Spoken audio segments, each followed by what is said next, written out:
Welcome to Himachali Gadappa दोस्तों। हर हर महादेव। दोस्तों यात्रा का थर्ड पार्ट लेके आपके सामने आ गया हूँ। इसमें दोस्तों बहुत इन्जॉय करेंगे और बहुत सारी जानकारी भी होगी। जिसने पहले पार्ट नहीं देखे वो भी देख लो। गंगा आरती का एंजॉय है उसमें, रिवर राफ्टिंग का एंजॉय है और दोस्तों बूढ़ा केदार जी के दर्शन भी हैं।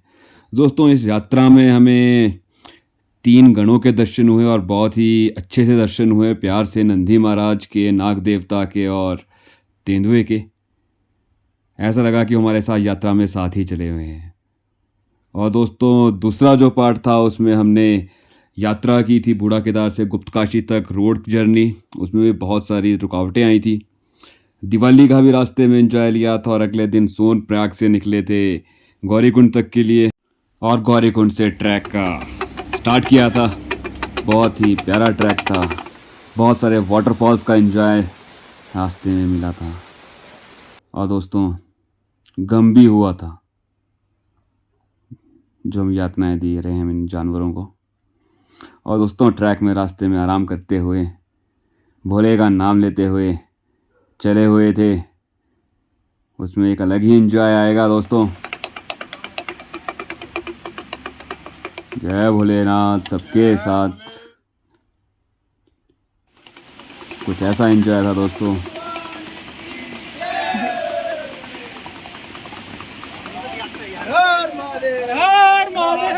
दोस्तों यात्रा इन्हीं जयकारों के साथ हो सकती है। जय शंभू। दोस्तों लास्ट ब्लॉग में हम रात में पहुंचे थे केदार बाबा के पास और केदार बाबा के दर्शन किए थे। और दोस्तों ये ब्लॉग थर्ड पार्ट है। इसमें बहुत सारे चीज़ें होने वाली हैं। सबसे प्यारी चीज़ आर्मी बैंड, जिसका मैं भी दीवाना हो गया। और दोस्तों केदार बाबा के दर्शन करेंगे, शिवलिंग के भी दर्शन कराऊंगा दोस्तों। और दोस्तों नंदी महाराज जी के दर्शन होंगे। भोलेनाथ का गिफ्ट भोलेनाथ को दे दिया जाएगा। भैरव नाथ के दर्शन होंगे। जो दोस्तों यहाँ पे कंस्ट्रक्शन हो रही उसको भी देखेंगे और दोस्तों आरती का एंजॉय लेंगे। तो बोलो जय भोले। दोस्तों सुबह सुबह का टाइम है, 6 साढ़े 6 बजे का पहुँच गया हूँ दर्शन करने के लिए। और दोस्तों क्राउड काफ़ी है। और दोस्तों इस समय मेरा जो होलिया होगा उसको थोड़ा नज़रअंदाज करना, क्योंकि ठंडे ठंडे पानी से नहाने के बाद ना दाढ़ी इधर उधर ना डांस कर रही थी और अजीब सी डांस कर रही थी। तो उसको भूल जाना। हर हर महादेव। लो और दर्शन करो। जय भोले। दोस्तों पहुंच गए हैं, दर्शन करने चले हम। तो दर्शन करते हैं और फिर मिलते हैं। दोस्तों 20 सेकंड्स के लिए स्क्रीन को टर्न कर लीजिए। दर्शन अच्छे से होंगे। दोस्तों केदारनाथ बाबा जी की शिला। और दोस्तों पूरा सोने का बन चुका है हमारे केदारनाथ बाबा जी का मंदिर, हमारे केदारनाथ बाबा जी का घर। जय शंभू। सबको खुश रख शंभू। और दोस्तों इसके बाद नंदी महाराज के दर्शन करते हैं। नंदी बाबा जी हमारे सबसे प्यारे गण भोले के भोलेनाथ का बेटा चरणामित है ये भोलेनाथ का। बम बम बोले बोले। दोस्तों बाहर ही ये मूर्तियाँ स्थापित हुई हैं। ये जो वो मूर्तियाँ हैं जो बहुत पुरानी बनी हुई हैं, आज से हजारों साल पहले। पांडवों की मूर्तियाँ हैं। कुछ शिवलिंग हैं जो मिट्टी में से निकले हैं, ज़मीन में से, और इनमें घी और चंदन लगाया जाता है। और भोलेनाथ के साथ ही, मंदिर के साथ ही आपको ये इनके दर्शन होंगे। इनके दर्शन ऐसे परिक्रमा करके आते हैं तो इनके दर्शन करते हैं और उसके बाद जाते हैं। 1 घंटा है उसको उठाया जाता है और सभी घंटी बजाते हैं। तो फिर मैंने भी जय भोले। दोस्तों ये भीमशिला है। जब बाढ़ आई थी केदारनाथ बाबा जी के पास यहाँ पे, तब ये शिला आके रुक गई थी जिसने सारा पानी का फ्लो चेंज कर दिया था। अब ये भी भगवान की एक आस्था का प्रतीक है। दोस्तों त्रिशूल स्थापित करेंगे भीमशिला पे। हर हर महादेव।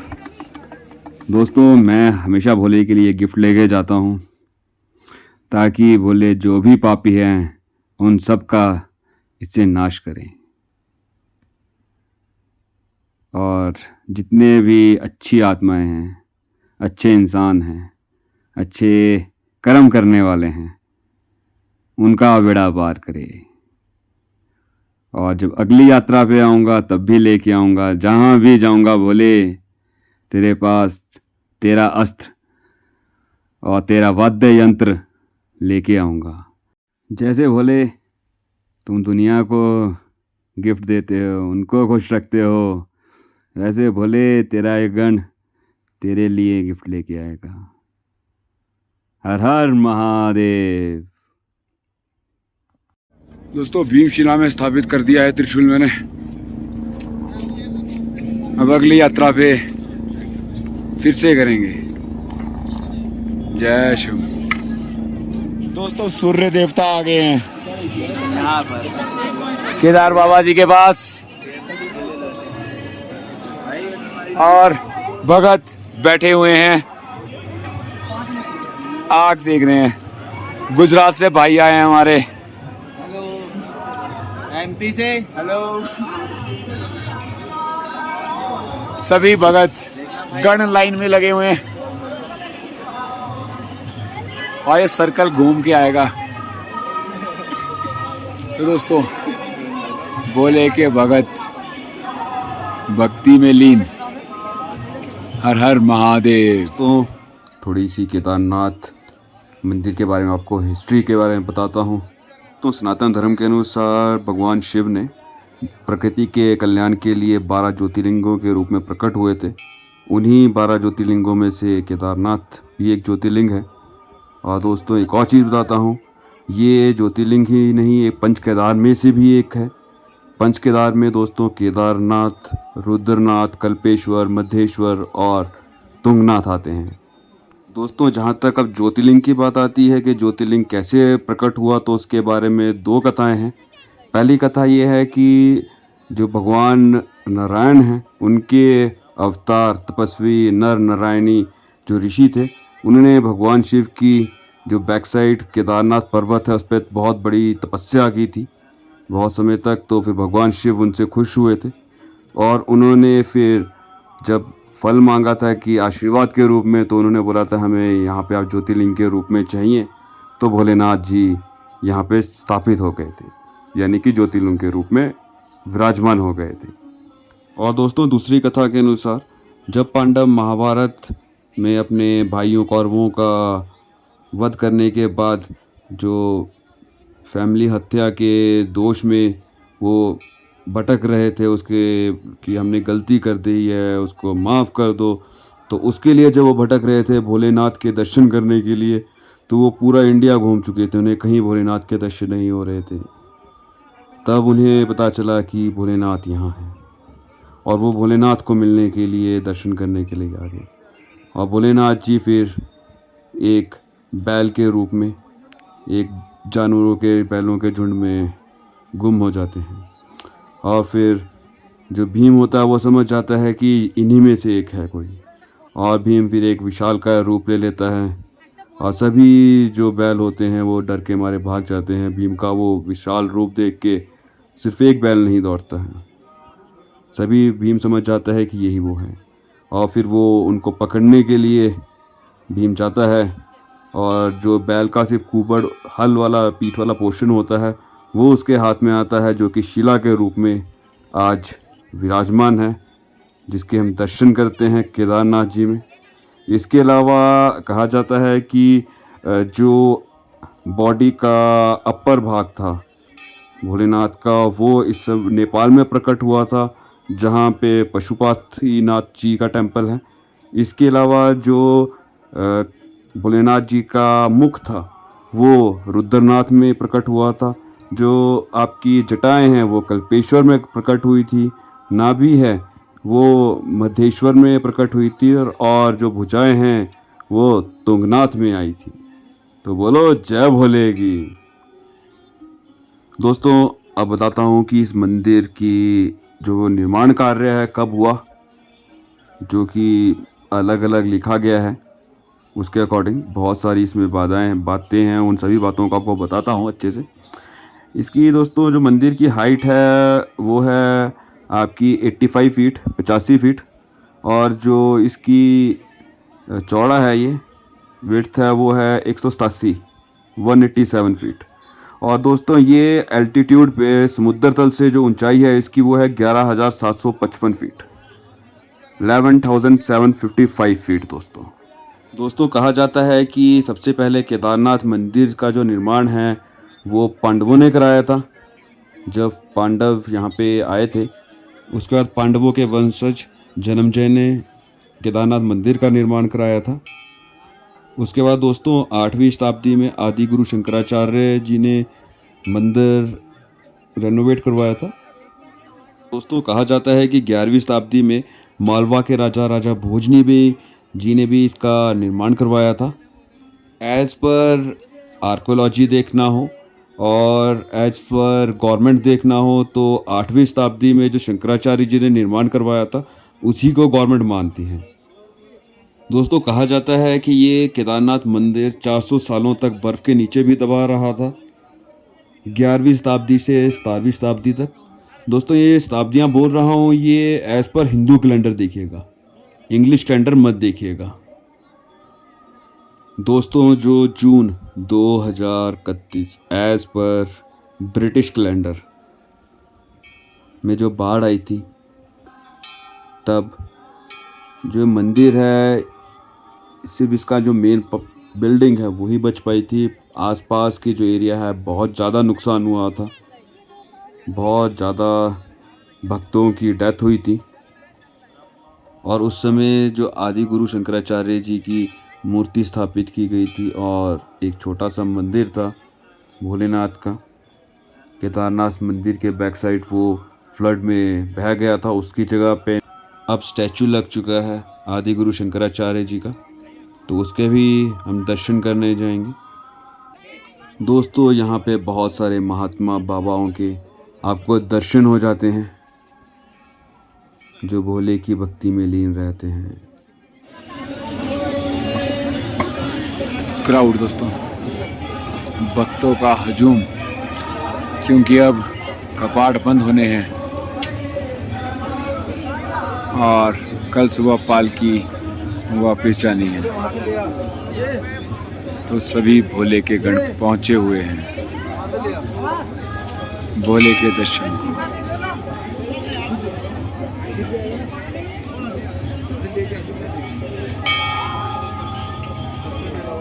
तिलक करवाती हुई लड़की,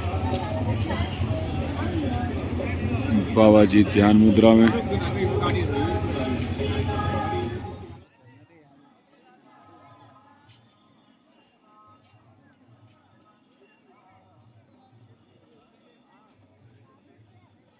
रहने के हिसाब से बात कर रहे हैं तो आप बैक साइड पे कैंपिंग कर सकते हैं। भीमशिला के साइड पे आपकी कैंपिंग पूरी जगह पे आप कर सकते हैं, सेल्फ कैंपिंग लाके।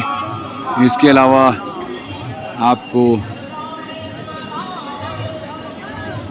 साथ में ही ऑन द मार्केट एरिया में पूरे के साथ में ही आपको 50 मीटर 100 मीटर के अंदर होटल आश्रम बहुत सारे मिलेंगे।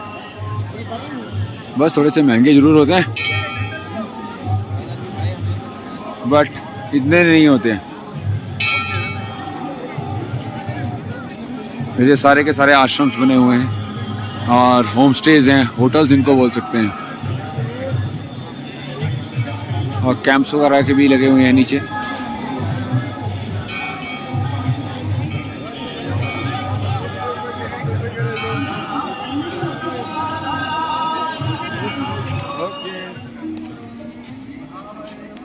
दोस्तों क्राउड बहुत ज़्यादा है।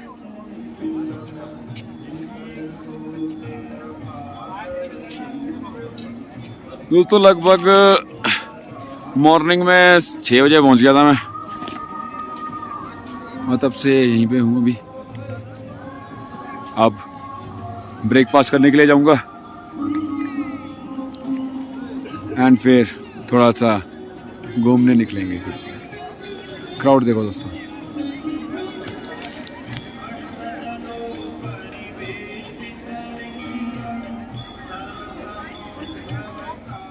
दोस्तों इंडियन आर्मी आ गई है, अब बैंड सेरेमनी है वो स्टार्ट होने वाली है, तो उसको एंजॉय लेते हैं।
दिख रहा है ना।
Medical station Kedarnath.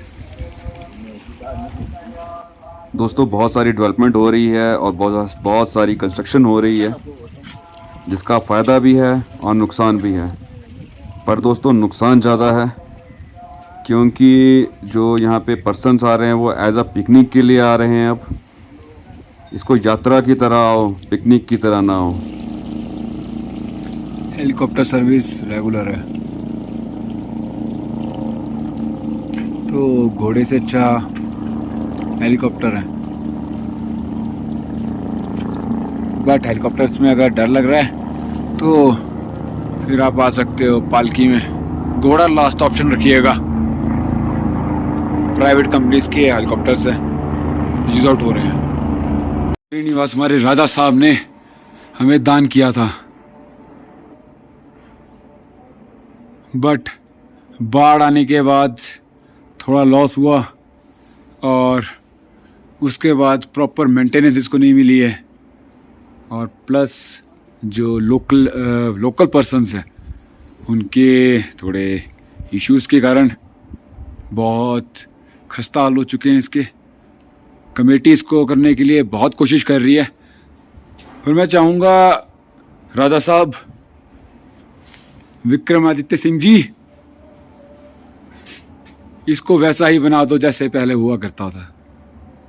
हिमाचल वालों की शान है ये हमारी।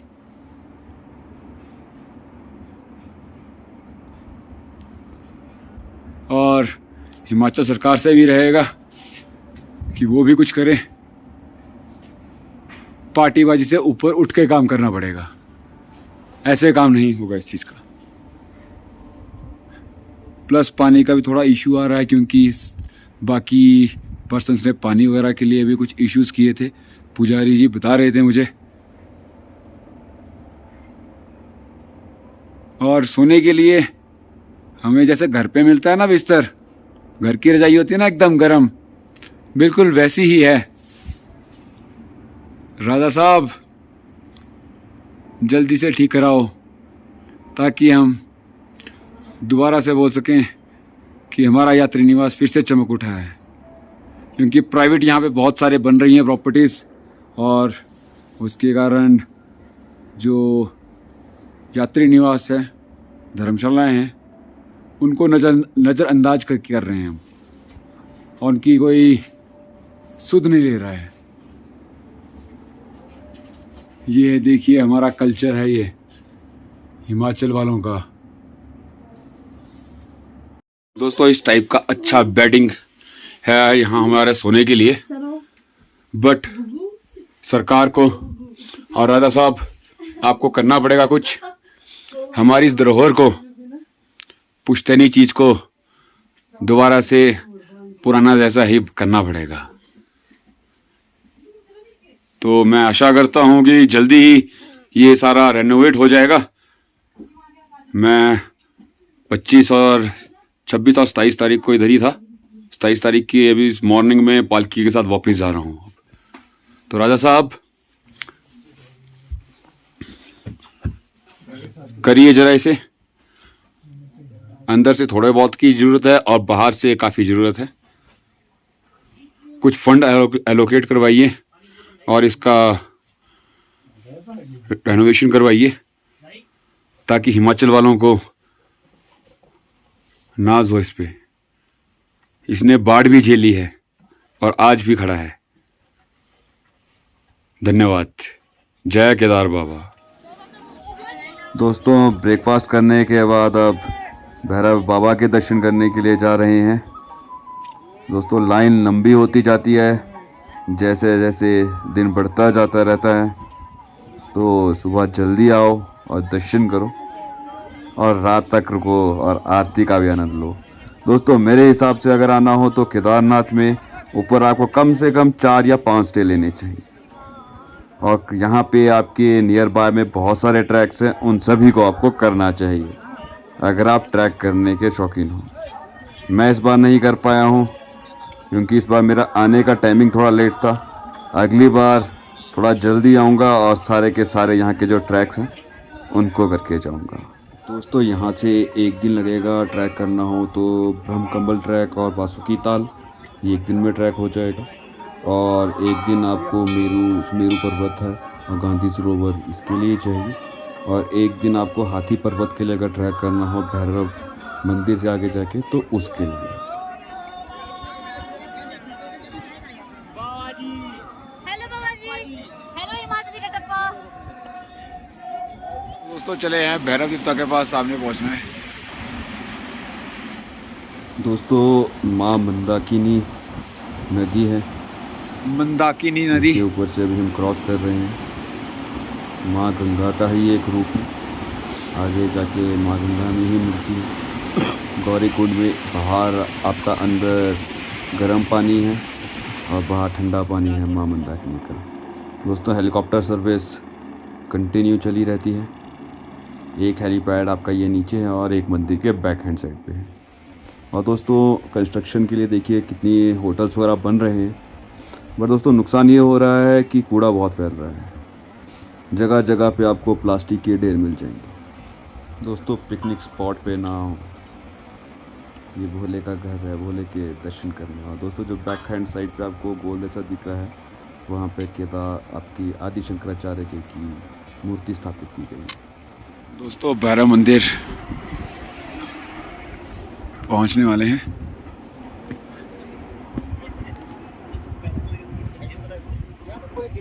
दोस्तों पहुंच गए हैं भैरव मंदिर। दोस्तों भैरव देवता जी के दर्शन नहीं किए और केदारनाथ बाबा जी के दर्शन करके चले गए, तो समझ लो आपने यात्रा ही नहीं की। क्योंकि जो भैरव देवता जी हैं, भैरव महाराज जी हैं, ये केदारनाथ बाबा जी के द्वारपाल हैं, अंगरक्षक हैं, रक्षा करने के लिए हैं। यहाँ पे दोस्तों आपको बहुत सारे झंडे मिल जाएंगे, ध्वज मिल जाएंगे, भोले के नाम के, राम के नाम के, बजरंगबली के नाम के, माँ के नाम के, और तिरंगा भी मिलेगा दोस्तों यहाँ पे। और एक माँ आई है अपने बच्चे की इच्छा पूरी करने के लिए, हमारी लिए शहीद हुआ है ये। दोस्तों बहुत ही अच्छा व्यू है यहाँ से,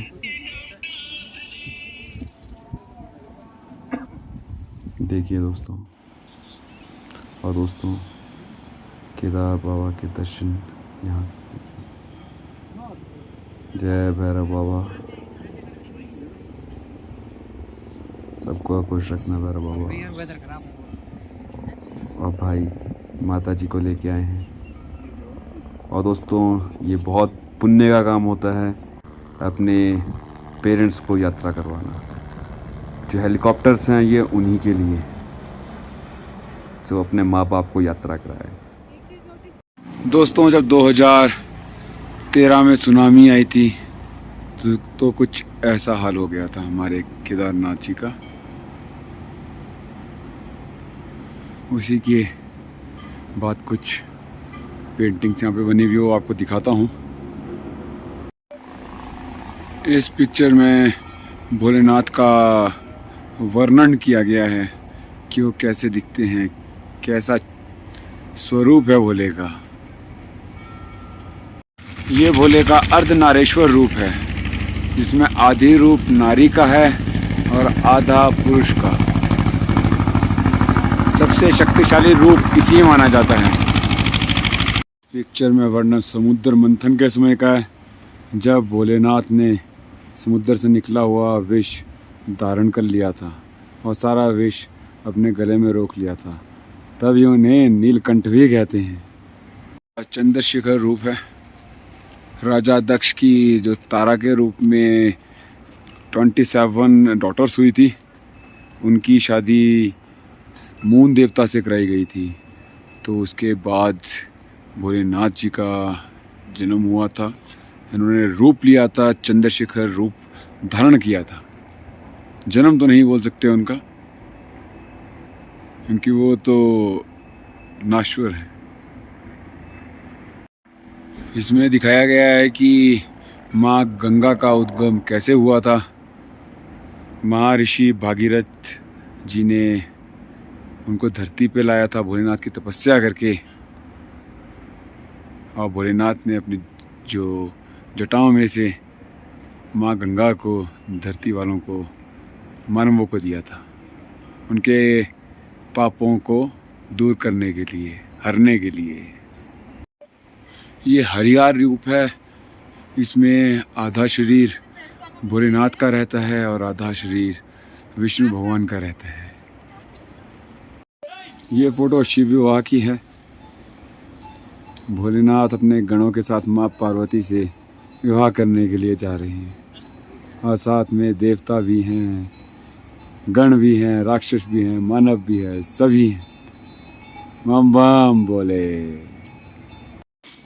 ये जब माँ सती हो गए थे उसके बाद भोलेनाथ का जो विकराल रूप आया था, जब वो माँ की बॉडी को लेके घूम रहे थे और बहुत गुस्से में थे, अपना तीसरा नेत्र उन्होंने खोल दिया था, तब विष्णु भगवान ने अपने सुदर्शन चक्र से माँ के शरीर के कई टुकड़े कर दिए थे, 108 टुकड़े, जो कि 108 ज्योतिर्लिंग के नाम से जाने जाते हैं, जो कि कुछ हिमाचल में है, कुछ उत्तराखंड में है, वैष्णो देवी है जैसे कि एक, और कामाख्या देवी टेम्पल है। इसी टाइप के वो टेम्पल्स हैं जो ऑल ओवर इंडिया में फैले हुए हैं।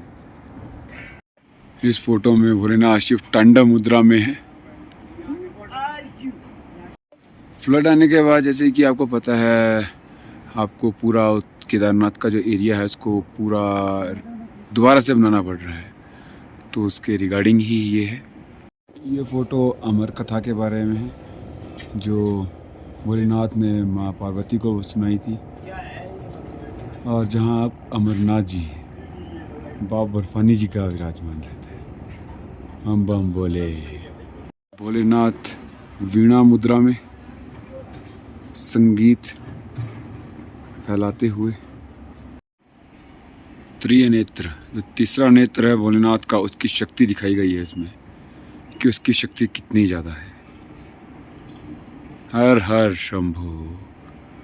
शिव परिवार अपने वाहनों के साथ, भोलेनाथ, माँ पार्वती, गणेश भगवान, कार्तिक महाराज और तीनों के वाहन, नंदी महाराज, शेर, मोर, चूहा और सभी अपने शस्त्रों के साथ।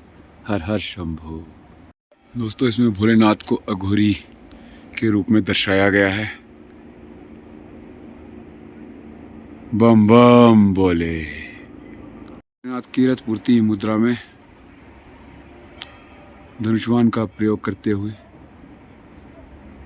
दीक्षा पूर्ति रूप में भोलेनाथ दीक्षा देते हुए, साधुओं को ज्ञान बांटते हुए, वैद्यनाथ मुद्रा में गणेश भगवान जी का जब भोलेनाथ ने गुस्से में सिर काट दिया था, तो उसके बाद सिर को जब सिर लगाया गया था उन्हें हाथी का, तो उसको लगाते हुए भोलेनाथ अभी बन रहा है, तो आगे के भी बनने बाकी हैं दोस्तों, तो अगले बारे में उसको भी देखेंगे। कंस्ट्रक्शन का काम जोरों शोरों पे है चला हुआ। कुछ समय के अंदर पुराना जैसा ही हमारा केदारनाथ का रीजन बन जाएगा, बट हमने कूड़ा बहुत फैला दिया है, उसे हमें ठीक करना पड़ेगा। तो अब आदि गुरु शंकराचार्य जी की स्टैचू के दर्शन करने चलते हैं और उनके बारे में जानकारी देता हूँ। दोस्तों, आदि शंकराचार्य जी का जन्म एज़ पर इंडियन कैलेंडर 5वीं शताब्दी के पहले हुआ था, और कहा जाता है कि जब वो 8 साल की उम्र के थे उन्होंने संन्यास ले लिया था और वो चारों वेदों के ज्ञाता बन गए थे। 12 साल की जब उनकी आयु हुई थी तो वो शास्त्रों में बिल्कुल पारंगत हो गए थे, और जब 16 साल की उम्र हुई थी तो उन्होंने भाषा रचना करना यानी लैंग्वेज बनाना सीख गए थे, और जब वो 32 साल की उम्र हुई थी तो उन्होंने देह भी त्याग दी थी। दोस्तों, सनातन धर्म को स्थापित करने में बहुत बड़ा योगदान है आदि शंकराचार्य जी का। उन्होंने दोस्तों 4 मठों की स्थापना की थी। एक बद्रीनाथ में जोशी मठ, एक श्रृंगा मठ दक्षिण में है ये, और आपका एक मठ द्वारिका में है, और एक मठ आपका दोस्तों जगन्नाथपुरी में है। और दोस्तों, कहा जाता है कि केदारनाथ जब आदि शंकराचार्य जी दर्शन करने के लिए आए थे तो उनके साथ में जो शिष्य थे वो भी साथ में थे। तो उन्होंने कहा जहाँ समय मंदिर है उसके बैक साइड पे थे वो, और उन्होंने अपने शिष्यों को कहा कि तुम ऐसा करो, तुम चलो, पीछे मुड़कर मत देखना, ठीक है। और वो चले गए और वहाँ पे ही आदि शंकराचार्य जी अंतर्ध्यान हो गए थे, और उसी जगह पे उनका मंदिर बनाया गया था जहाँ पे उनकी मूर्ति स्थापित थी और शिवलिंग था, क्योंकि वहाँ पे शिवलिंग निकला था, ठीक है, जब वो वहाँ से अंतर्ध्यान हो गए थे। और वो मंदिर के बैक साइड हुआ करता था। बट दोस्तों, आपको अभी पता है 2013 में जून में जो बाढ़ आई थी उसमें बहुत नुकसान हुआ था, और उस समय जो ये मंदिर है आदि शंकराचार्य जी का जो पहले हुआ करता था वो बह गया था। उसमें पूरे उत्तराखंड में बहुत ज़्यादा नुकसान हुआ था। जहाँ जहाँ तक गंगा जाती थी वहाँ वहाँ तक नुकसान हुआ था, पर सबसे ज़्यादा नुकसान जो हुआ था वो केदारनाथ में ही हुआ था। बहुत सारी भक्तों की डेथ हुई थी। और उसके बाद दोस्तों अब जो है दोबारा से बनाया गया है, मंदिर दोबारा से स्थापित कर दिया गया है एक, उसके अब दर्शन करते हैं भगत। और ये दोस्तों क्लिप है उस समय की जब वो बाढ़ आई थी। बहुत ही बुरे हाल हो गए थे, और कुछ ऐसे हाल हो गए थे केदारनाथ बाबा जी। ये देखिए। तो दोस्तों चलते हैं और आदि शंकराचार्य जी के दर्शन करते हैं। दोस्तों इस टाइप से है बना हुआ, आपके मंत्र लिखे गए हैं आरसीसी की दीवारों पे, और सामने ब्लैक पत्थर की एक बड़े पत्थर से कटी हुई मूर्ति बनाई गई है। बहुत ही प्यारी मूर्ति बनाई है भगत ने। ये केरला के एक पर्सन हैं जिन्होंने मूर्ति बनाई है। 5 नवंबर 2021 को हमारे प्रधानमंत्री नरेंद्र मोदी जी ने इसे जनता को समर्पित किया था। दोस्तों आरती का समय हो गया है, अब आरती का एंजॉय लेंगे, तो आ जाओ। जय बोलेगी।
दोस्तों इस ब्लॉग में इतना ही था, मिलते हैं अगले ब्लॉग में। अगले ब्लॉग में इस रात का कीर्तन होगा, कीर्तन का एंजॉय लेंगे और अगले दिन का भी एंजॉय होगा। और अगले दिन में पालकी के साथ वापिस आना है केदारनाथ से बैक टू गौरीकुंड के लिए। तो दोस्तों like share and subscribe. Blog थोड़ा लंबे जा रहे हैं, थोड़े लेट आ रहे हैं, उसके लिए सॉरी, बट ट्राई करूँगा थोड़ा जल्दी जल्दी ब्लॉग आए। तो दोस्तों सब्सक्राइब कर दो और आगे भी शेयर करो और गलतियाँ कर रहा हूँ उसे बताते रहो ताकि उसको इम्प्रूव करता रहूँ। तो मिलते हैं दोस्तों जल्दी यात्रा के पार्ट 4 के साथ। Till then bye bye.